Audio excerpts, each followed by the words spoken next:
Makanya menggunakan ayat ini kepada satu orang, ja'alnaka, seorang. Tapi kalau diberikan banyak orang atau beberapa orang, bentuknya jamak. Begitu. Makanya ada kalimat di sini. Wa ja'alakum mulukan. Tuh. Wa ja'alakum mulukan wa atakum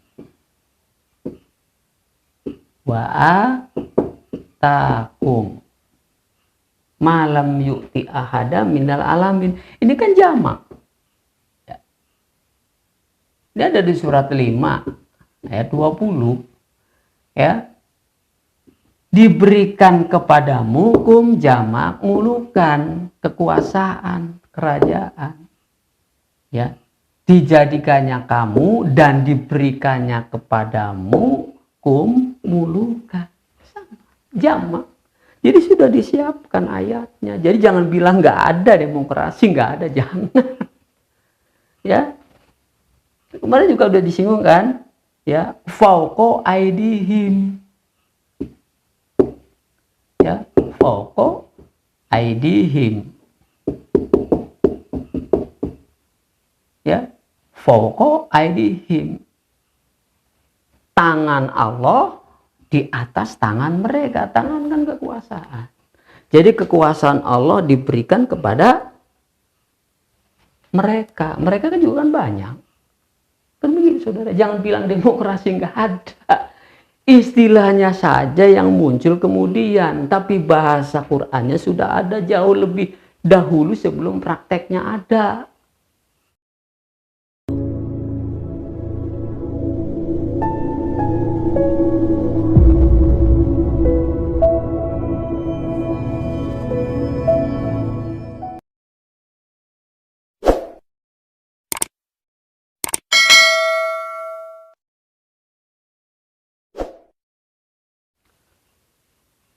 A'udzubillahi minasyaitonirrajim. Bismillahirrahmanirrahim. Assalamualaikum warahmatullahi wabarakatuh. Alhamdulillah. Alhamdulillahilladzi arsala rasulahu bil huda wa dinil haqq liyudhhirahu 'ala dini kullihi walau karihal musyrikun wa kafa billahi syahida. Asyhadu an la ilaha illallah wahdahu la syarikalah wa asyhadu anna Muhammadan abduhu wa rasuluh, amma ba'd. Pemirsa yang dirahmati Allah dan diberikan kemudahan-kemudahan di dalam memahami ayat-ayatnya, sehingga oleh karenanya kita dapat melaksanakan segala perintahnya dan menjauhi segala larangannya, tentunya sesuai dan selaras dengan sunnah para nabi-nabinya, utamanya Nabi Muhammad Rasulullah Sallallahu Alaihi Wasallam. Selanjutnya pemirsa yang dirahmati Allah, mari kita lanjutkan kembali materi yang sudah kita bahas sebelumnya. Ya, ini adalah sesi keduanya dan ayatnya masih ini yang saya tampilkan. Dan inti materinya nanti ada di dalam surat 38 ayat 26. Ya, surat As-Sod. Surat Sod ayat 26. Sebelumnya saya sudah menjelaskan tentang kekuasaan yang nantinya berkait kepada kekuasaan yang hari ini ya sedang berlangsung atau yang sedang tampil. Ya, di sini masih ada tulisan-tulisannya, nanti kita akan kosongkan dulu, nanti kita akan tulis kembali. Ya, bahwa pada dasarnya, saudara pemirsa, pada dasarnya segala hal yang ada di dunia ini semuanya adalah milik dan ciptaan Allah dan berada di dalam kekuasaan Allah. Itu dasar utamanya. Dan ini tidak bisa dibantah dan tidak boleh dibantah. Karena memang itu sudah menjadi keyakinan. terutama bagi orang-orang yang bertuhan, begitu istilahnya.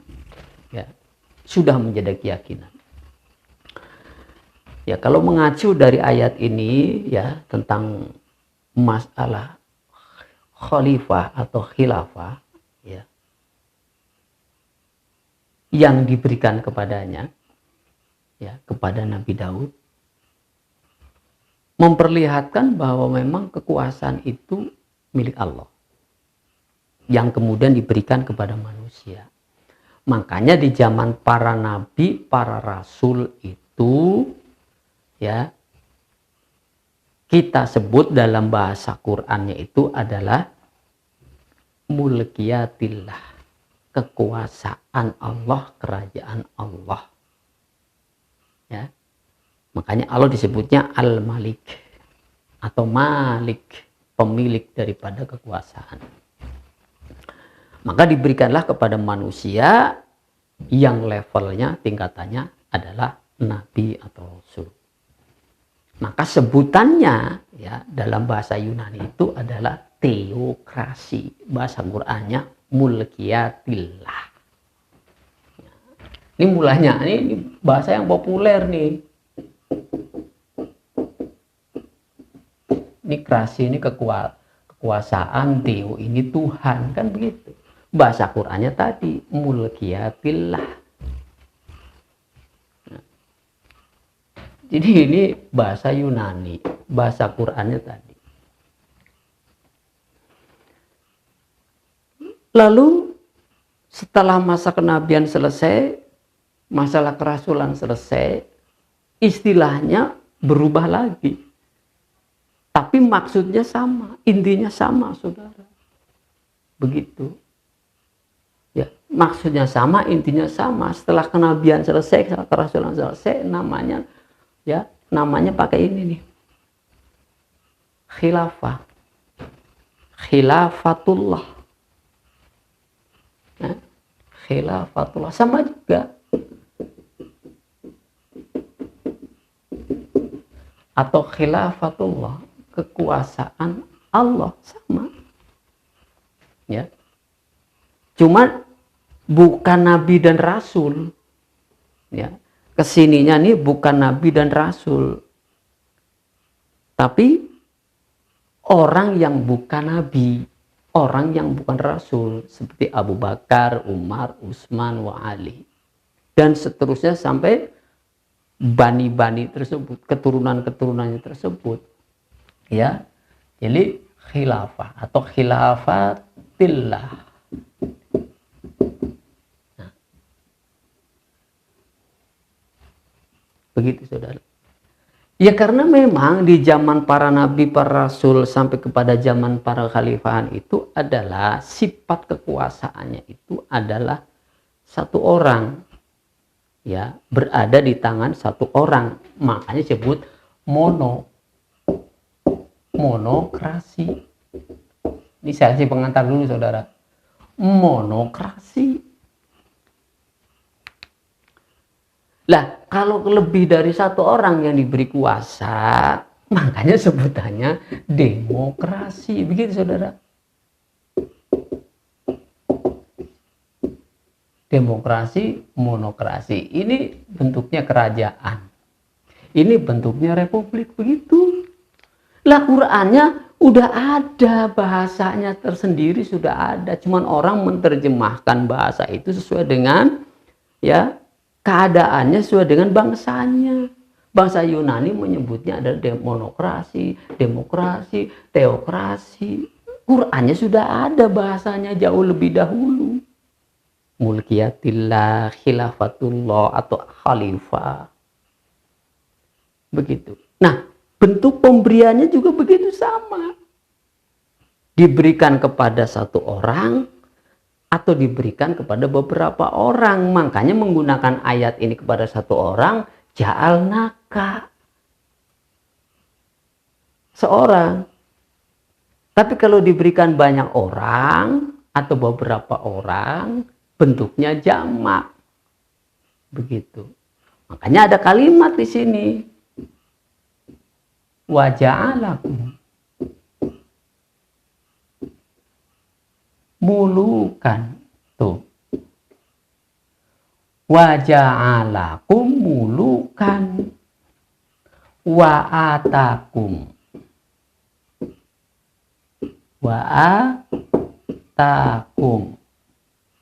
malam yu'ti ahada minal alamin. Ini kan jamak. Ya. Ini ada di surat 5 ayat 20. Ya. Diberikan kepadamu jamak mulukan, kekuasaan, kerajaan. Ya. Dijadikannya kamu dan diberikannya kepadamu mulukan. Jamak. Jadi sudah disiapkan ayatnya. Jadi jangan bilang nggak ada demokrasi, nggak ada, jangan. Ya. Kemarin juga udah disinggung kan? Ya, fauqa aidihim. Ya, fauqa aidihim. Ya, fauqa aidihim. Tangan Allah di atas tangan mereka. Tangan kan kekuasaan. Jadi kekuasaan Allah diberikan kepada mereka. Mereka kan juga kan banyak. Kan begitu saudara. Jangan bilang demokrasi nggak ada. Istilahnya saja yang muncul kemudian. Tapi bahasa Qur'annya sudah ada jauh lebih dahulu sebelum prakteknya ada. Ya, mulukan juga apalagi. Memang masanya zaman dulu itu, zaman lampau itu adalah zaman Nabi-Nabi, zaman Rasulullah itu adalah kerajaan.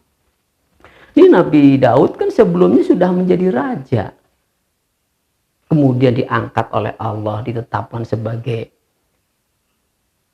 khalifah, ya, diberikan wahyu berupa hukum, ya, supaya berkuasa secara hak.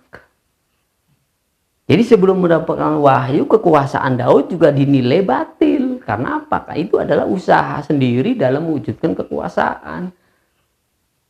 Kemudian disahkan oleh Allah, kerajaan itu menjadi kerajaan yang lurus, kerajaan yang benar.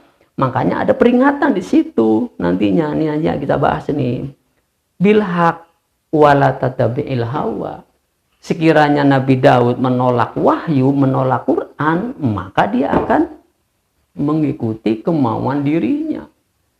Makanya peringatannya di situ, konsekuensinya ikuti aturan Allah, hukum Allah untuk menata kekuasaan yang dia milikinya.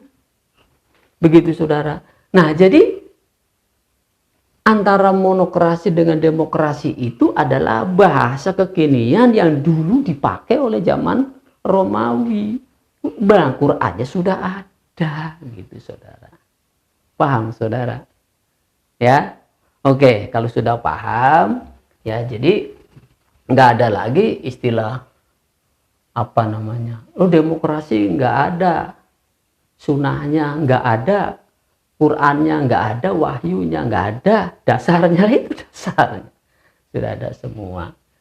Ya, baik, kita hapus dulu untuk supaya lega. Karena poinnya ada di sini saudara nih, poinnya nih. Ya, poinnya ada di situ saudara, ya. Sebentar. Jadi poinnya ada pada surat 38 ayat 26, kelanjutan dari ini, ya. Fahkum bainan nas bil haq wala tattabi'il hawa. Jadi diingatkan oleh Allah, wala tattabi'il hawa, janganlah kau ikuti kehendakmu, kemauanmu. Ya, bagaimana kalau tidak mau mengikuti? Ternyata Nabi Daud itu patuh. Nabi Daud patuh mengikuti hukum Allah, dilanjut oleh Sulaiman. Sulaiman juga diangkat sebagai nabi. Maka warisannya tepat dari nabi ke nabi, dari raja ke raja. Jadi Nabi Sulaiman mewarisi kerajaan Daud sekaligus juga ditetapkan oleh Allah sebagai nabi juga, Nabi Sulaiman. Jadi Sulaiman juga bukan rasul, nabi dia. Nah, ketaatan Nabi Sulaiman sama sebagaimana ketaatan yang dipraktekkan oleh Nabi Daud. Begitu, yaitu tetap melaksanakan hukmullah bilhaq. Nah, kemudian kesini-kesininya keturunan-turunannya ya disebut dengan Bani Israel, ternyata ingkar wala tattabi'il hawa. Dia ingin berkuasa tapi ogah dengan hukmullah, ogah dengan hukum-hukum yang Tuhan tetapkan, yang Allah tetapkan. Dia lebih suka mengikuti hawahu, begitu saudara. Dari mana kita taunya? Ya, Yahudi itu kan berasal dari bangsa Israel. Ya, dari bangsa Israel. Maka kemarin saya satu ya waqalat, ya atau qalat til Yahud. Jadi qalatil Yahudu. Ya. Jadi orang Yahudi itu berkata Allahnya disebut begitu. Allahu maghlulatun. Allahu maghlulatun. Ya. Maghlulatun. Jadi Allah itu terbelenggu. Artinya kekuasaan Allah itu dibelenggu. Artinya Allah kekuasaannya dijegal. Gitu. Dijegal kekuasaannya. Oleh siapa? Oleh bangsa Israel, khususnya Yahudi. Jadi enggak semua bangsa Israel, tapi Yahudi itulah berkata demikian. Maka sejak itulah kekuasaan-kekuasaan yang berlandaskan kebatilan itu muncul. Begitu. Jadi kalau kita mau membicarakan Quran itu harus dua, saudara. Hak batil, hitam putih. Supaya orang bisa memilah dan memilih. Sehingga orang juga bisa mengukur dia berada pada posisi yang hak atau batil. Jadi jangan haknya saja dijelaskan, batilnya saja dijelaskan. Harus dua-duanya.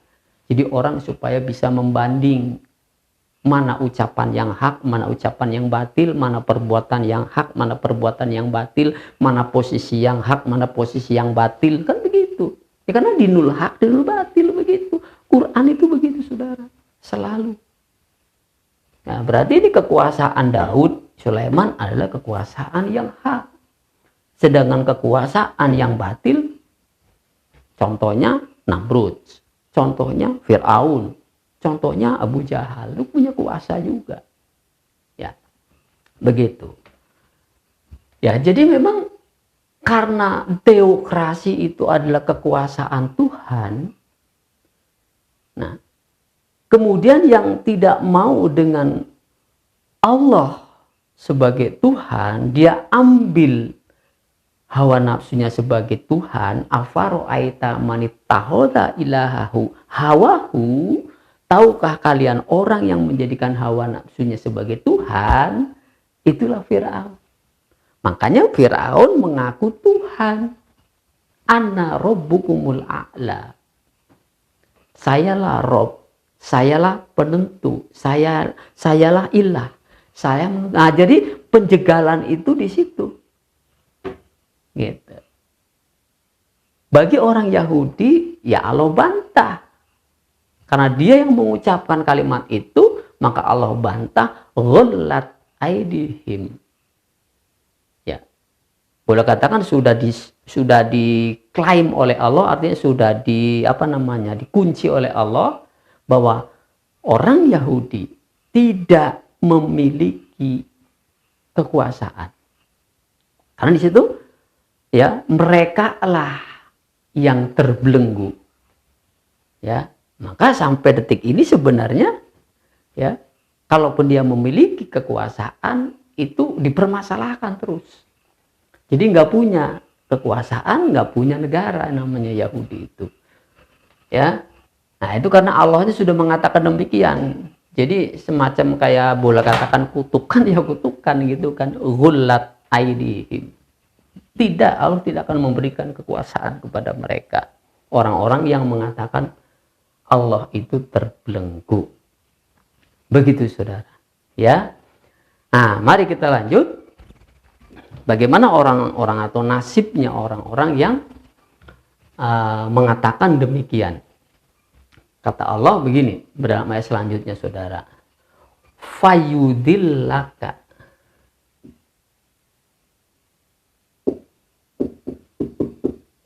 Fayudillaka an sabilillah. Ya. Jadi kata Allah, kalau kamu mengikuti wattaba'a hawahu, maka mereka atau kamu, ya, kaknya itu kamu ditujukan kepada siapa? Kepada Daud.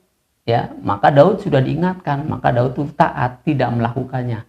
Fayudillaka berarti berlaku pula kepada siapapun yang memiliki kuasa, yang memiliki kerajaan, yang memiliki negara, yang diamanati kekuasaan, fayudillaka ansabilillah.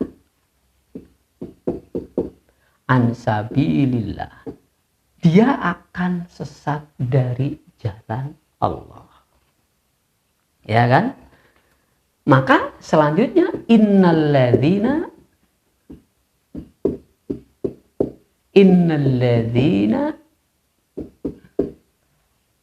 ya innalladzina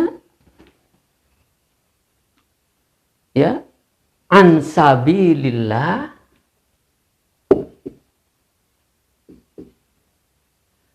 barang siapa sesungguhnya orang-orang yang sesat dari jalan Allah adzabun syadid, gitu kan? Alladzina yadilluna nah, kurang.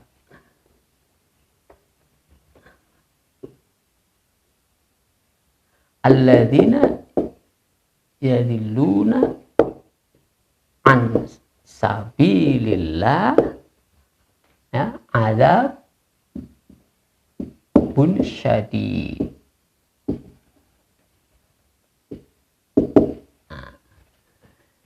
Sesungguhnya orang-orang yang sesat an sabilillah dari jalan Allah, maka yang didapatinya adalah azab. Jadi kebanyakan orang mengambilnya jalan ini.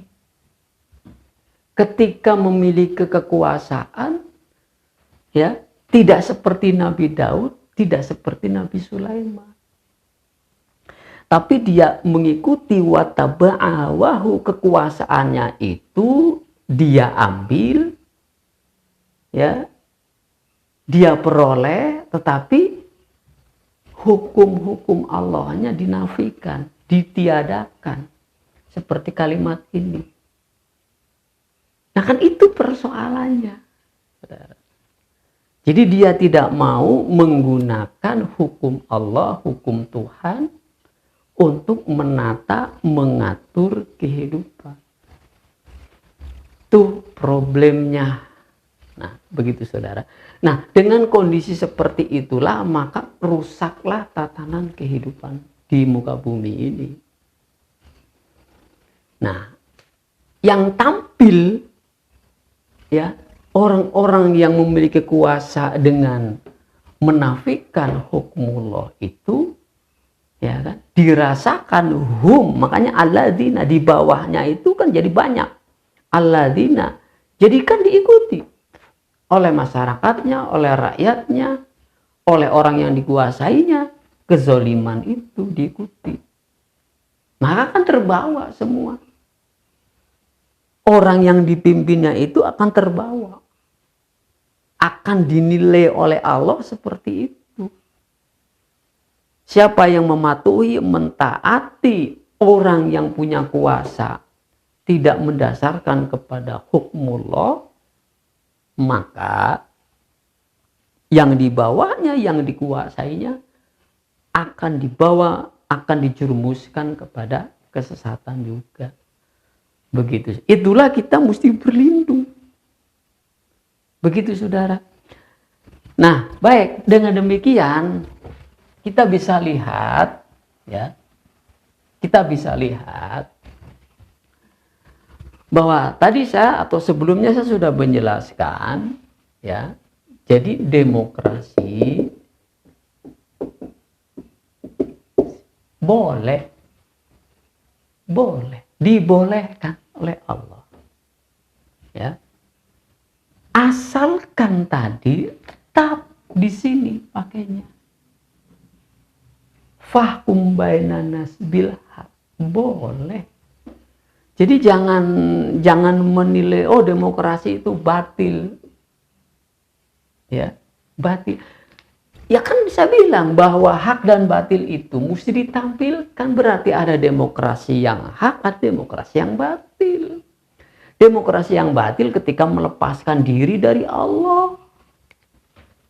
Melepaskan diri dari Allah, ya, maka batil, bisa memutuskan diri dari Allah. Jadi kan tetap aja Allah punya kuasa, ya. Ketika orang memutuskan, ya, ya, mengikuti hawa-hawanya, maka demokrasi ini akan menjadi batil. Tapi ketika tidak memutuskan, maka demokrasi itu menjadi hak. Begitu, saudara. Lantas bagaimanakah hari ini sistem demokrasi? Apakah dia nyambung kepada Allah? Apakah pakai hukum Allah atau tidak? Ya, ya sarananya ada. Silakan memakai Taurat, Zabur, Injil ataupun Quran. Berarti nyambung ke Allah, nyambung ke Tuhan. Ada kitabullah. Nah, ternyata sistem demokrasi yang dibangun oleh manusia di abad setelah khilafah itu selesai, dia memutuskan diri. Kan begitu, saudara. Itu yang kita tahu, yang kita pahami, dan semua manusia tahu semua. Ya. Maka ini dari sini lahir, ya, sistem kehidupan disebut dengan pemisahan antara agama dan bukan agama. Itu disebut sekulerisasi. Jadi urusan agama ya udah, ya nggak ada hubung kaitnya dengan kehidupan sosial. Agama ya agama tersendiri, vertikal. Sosial ya sosial dengan kehidupan manusia pada umumnya. Ya, tidak perlu menggunakan hukum Allah. Makanya lahirlah demokrasi yang bersifat kebendaan, materialisme dan kapitalisme. Itu dasar demokrasi yang dibangun oleh manusia di abad setelah kekuasaan Islam itu selesai. Jadi demokrasi itu didasarkan, dilandaskan kepada kapitalisme, ya, didasarkan kepada itu materialisme dan kapitalisme. Itu nggak bisa dibantah, itu fakta sejarah. Ya. Dan kemudian ya ada pengalaman buruk bagi Kristen, pengalaman buruk Eropa, karena Kristen pada waktu itu kekuasaan yang dominan di atas raja adalah para pastor, para pendeta. Maka di sana kekuasaan gereja, kekuasaan agama. Aduh, sebut negara agama yaitu sebenarnya. Sedangkan Islam itu bukan negara agama, jadi teokrasi tidak sama dengan, ya, negara agama, tidak sama dengan kerajaan agama, tidak sama, gitu. Karena prakteknya gereja itu ya luar biasa kejamnya. Maka sejak itu Sejak zaman Renaissance, orang-orang Eropa menyingkirkan. Jadi cukup gereja berkuasa di gereja saja, di dalam kebaktian saja, ya begitu. Jadi sebenarnya Nabi Isa itu ya tidak sampai tuntas misi risalahnya. Makanya nggak ada pola bagaimana membangun masyarakat dengan sistem seperti Sulaiman. Makanya sebutannya sudah ada, ya, kerajaan Allah. Tapi bagaimana cara mewujudkannya itu nggak tahu, karena Nabi Isa-nya sudah diwafatkan sejak awal, artinya sebelum selesai misinya sudah diwafatkan oleh Allah. Maka bagaimana caranya mewujudkan kerajaan Allah di bumi? Nggak bisa dia. Yang ada adalah tiran, para Paulus, para pastor, para apa di dalam menguasai kerajaan. Makanya di situ diselesaikan oleh zaman Renaissance, singkirkan hal-hal yang berbau keagamaan. Nah, sejak itulah Eropa tidak mau berhubungan dengan Tuhan dalam kaitan hubungan manusia dengan manusia. Maka dibangunlah sistem masyarakat dengan sistem demokrasi yang berlandaskan kapitalisme dan paham kebendaan, materialisme. Nah, maka demokrasi ini ada dua yang dibangun. Ada demokrasi liberal, ada demokrasi komunal. Nah, demokrasi liberal di Eropa, demokrasi komunal ini barat, ini timur, plus Asia. Di Eropa timur makanya komunal, Jerman timur komunal, Uni Soviet komunal. Nah, ya, kemudian ini dalam sistem kenegaraan menjadi nama komunisme, ya, liberalisme. Jadi di dunia ini hanya ada dua bangunan kekuasaan, kalau nggak komunis ya liberalis demokrasinya. Ini pakainya banyak partai, lebih dari satu, ini pakainya hanya satu partai. Partai tunggal. Partai tunggal ini banyak. Nah, jadi negara-negara yang ada yang kecil-kecil itu termasuk Indonesia, ya kalau nggak ke sini kiblatnya ke sini, begitu doang udah. Nggak ada. Nggak ada sistem lain yang dibangun dengan sistem liberal atau dengan sistem komunis. Hanya itu aja, nggak ada sistem lain. Nah, ini coba lagi masuk umat Islam pengen membangun sistem khilafah. Begitu. Pintu masuknya lewat mana? Saya katakan, mau lewat mana sistem khilafah itu masuk? Begitu. Pintunya nggak ada, karena sistem khilafah itu adalah monokrasi.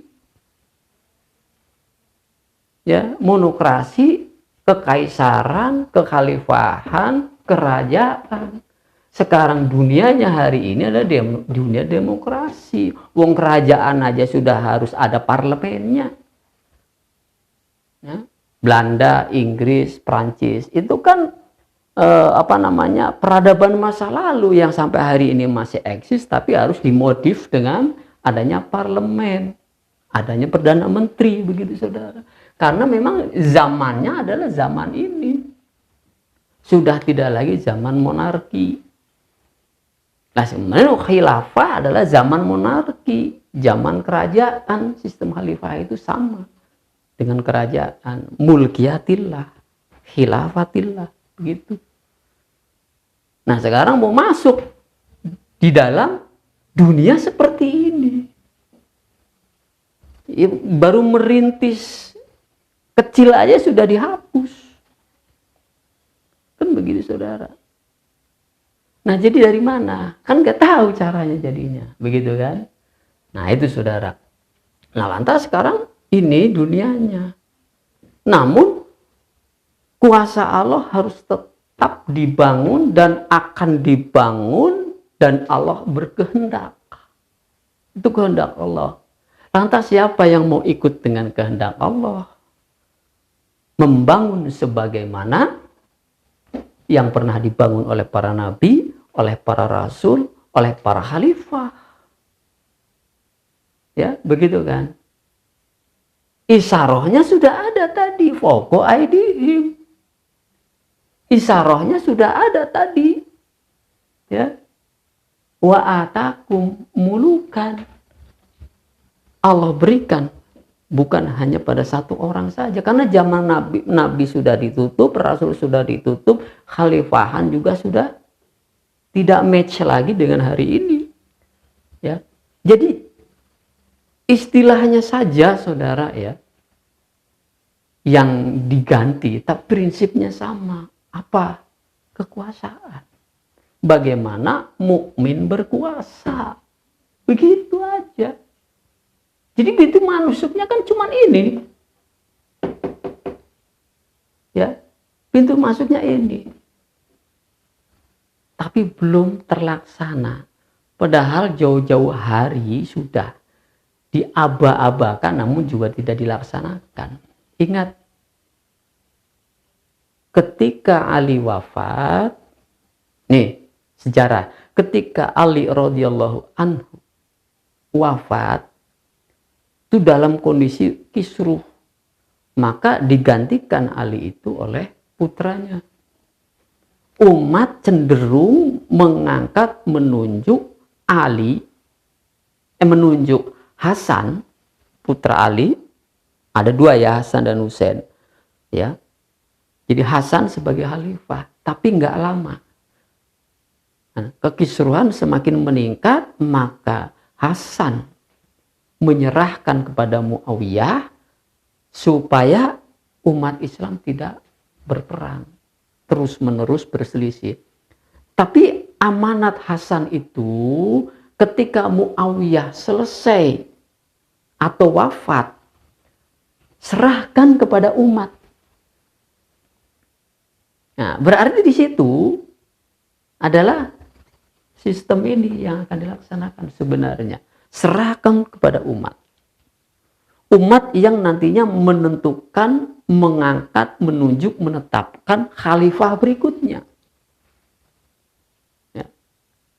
Tapi kan nggak dilaksanakan. Jadi kekhalifahan mestinya dengan sistem demokrasi, tapi berlanjut dengan sistem kerajaan.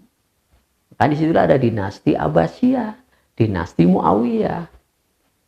Alasan logisnya dari Muawiyah dan dari Abbasiyah itu adalah jika demokrasi seperti itu dilaksanakan, tetap aja akan ada ribut, ada perselisihan begitu.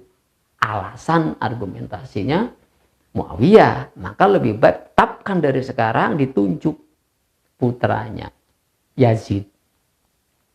Tapi kan ganti juga perselisihan itu terjadi. Nah begitu sekilas ya, secuplik gambaran bahwa demokrasi itu juga pilihan yang boleh dilaksanakan karena ada dasar sejarahnya, walaupun belum terlaksana juga ada dasar Qur'annya, begitu saudara. Nah, begitu. Baik, jadi bagaimana kalau begitu Ustadz? Kalau demokrasi yang benar itu berdasarkan tuntunan Quran, ya disambung. Begitu. La syarqiyah wala ghurbiyah. Jangan pakai sistem barat, jangan pakai sistem timur. Pakailah sistem Islam, sistem Allah. Sambungkan ke sini. Jangan pakai sistem ini, jangan pakai sistem ini. Tetap namanya demokrasi, lurus ke sini.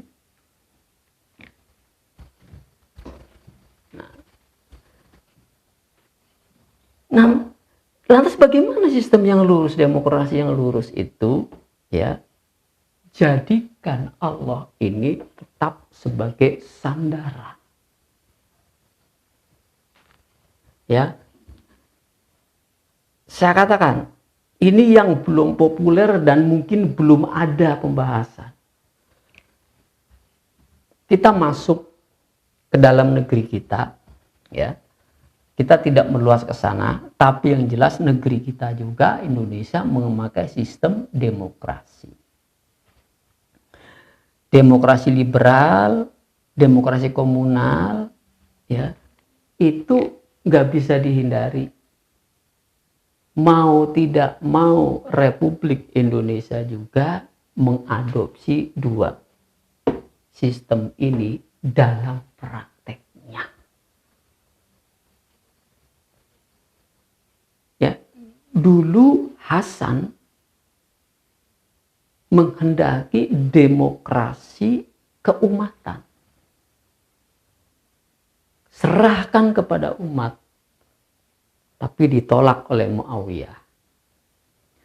Begitu pula konstitusi Republik Indonesia.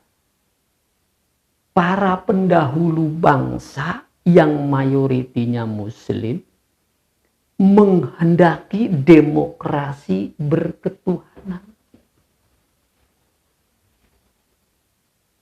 Tuhan masuk ke dalam konstitusi negara melalui apa? Pancasila. 5 dasar. Pancasila itu kan bahasa lokal kita, bahasa Sangsekerta. Tapi kalau mau dimaknai, diartikan ke bahasa Arab, bahasa Quran juga bisa. Ya, khamsatul asas. Cuman nggak ngomong kayak begitu doang. Ya, kita punya bahasa lokal yang namanya Pancasila. Ya, khamsatul asas atau asasul khamsah, sama aja. Itu kan bahasa Arab. Bahasa Indonesianya Pancasila. Demokrasi kan bahasa bahasa Yunani. Kalau mau diislamkan juga bisa kan bahasa ini. Ya. Watul ummah. Sama aja. Cuman bahasa doang, tapi maknanya kan harus dibawa kepada yang hak. Baik. Nah, demokrasinya yang ada ini, maka prakteknya tidak jalan, bahwa khamsatul asas Pancasila yang berazaskan kepada ketuhanan yang Maha Esa itu tidak dijalankan. Tuhanan yang Maha Esa, qul huwallahu ahad, itu kan Quran.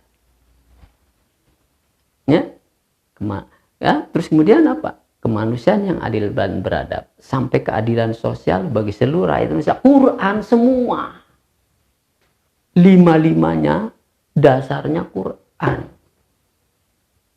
Ya. Kan ini upaya menyambung.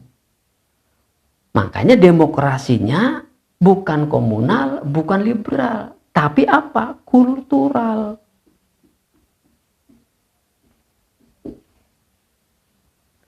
Kultural. Apa kultur bangsa Indonesia? Mayoritas bangsa Indonesia ini adalah bangsa yang bertuhan. Itulah kultur bangsa Indonesia.